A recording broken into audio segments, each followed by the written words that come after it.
نقل در بلا پارتی چهارم، ملاقات با سلطان و سلیطه. شیر از نوع پاکتی بود. داشتم به خانه شیر سلطان جنگل می رفتم. هدفم جلب همکاریش برای اعترافگیری از الاغ گردن کلوفت بود. نزدیکی های خانه ناگهان او را دیدم.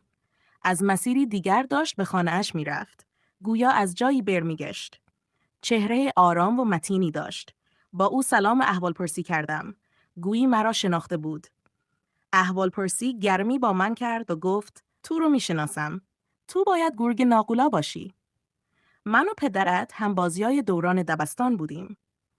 از اینکه با من و پدرم اظهار آشنایی کرد، خوشحال شدم.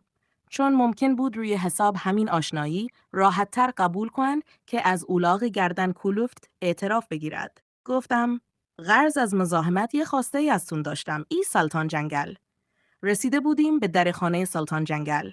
او همانطور که کلید را در قفل میچرخاند، لبخند بزرگوارانه‌ای زد و گفت لطفاً تشریف بیارید داخل.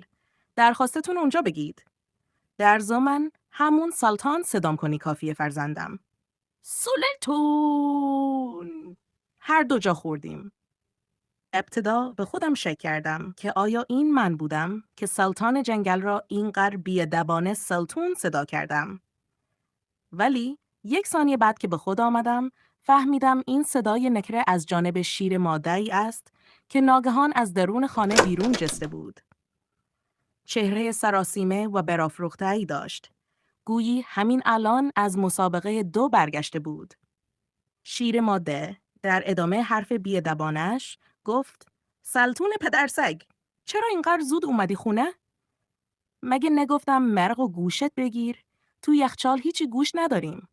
الان من ناهار چی بدم به این کور خرای قد و نیم قد تو؟ چهره سلطان قرمز شده بود. نمیدانم از عصبانیت بود یا خجالت. از حرکات و استرسش فهمیدم بیشتر خجالت است و درماندگی. سلطان انگار که هیچ اتفاقی نیفتاده رو کرد به من و گفت ایشون زنم سلیط خانوم. با خودم گفتم سلیطه. صبر کن ببینم. شیر ماده چرا از اینکه شوهرش این اسم را برای او به کار برد ناراحت نشد؟ نکنه واقعاً اسمش سلیط است؟ اگر بود واقعاً اسم مناسبی بود. انگار پدر و مادرش از همان نوزادی می‌دانستند که روزی دخترشان تبدیل به یک ماده شیر بددهن شوهر ضایع می‌شود. سلیته که انگار تازه متوجه حضور من شده بود گفت باز مهمون آوردی؟ پدر سگ. سلطان اهمیتی به حرف اون نداد.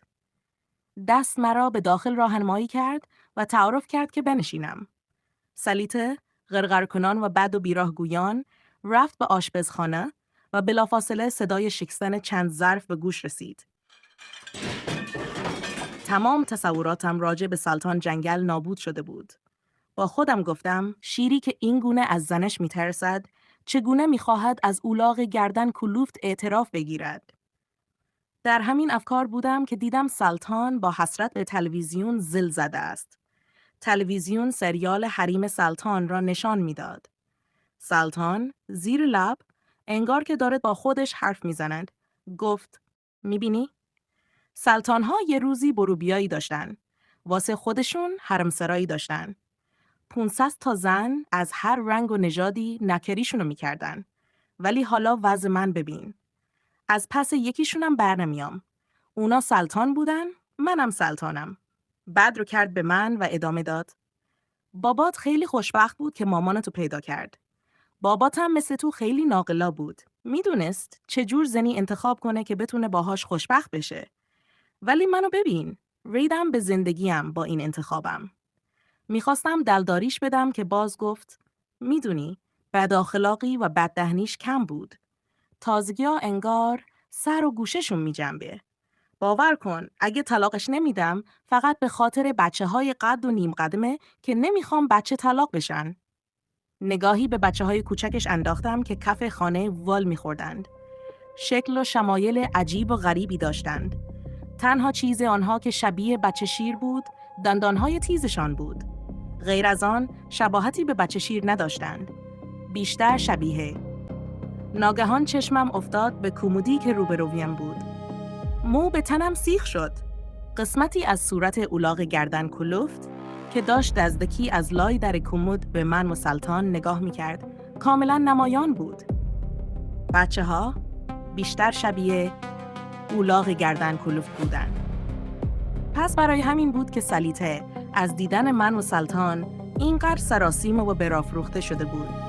مهمان ناخوانده‌ای در خانه بود. باید این را به سلطان میگفتم. نگاهی به شیر کردم. الان و در این لحظه بهترین فرصت و بهترین انگیزه برای سلطان بود که اولاغ گردن کلوفت را گیر بیندازد، حسابی او را مشت و مال دهد و از او اعتراف بگیرد. هیچ وقت نتوانستم دهانم را برای افشای حضور اولاغ گردن کلوفت در خانه باز کنم. چون ناگهان در خانه شکسته شد و مأموران حسنی شیطون بلا به درون خانه ریختند. خب دوستان، امیدوارم از این پارت هم خوشتون اومده باشه. منتظر پارت های بعدی باشید و لایک و سابسکرایب یادتون نره. بوج بوجیا.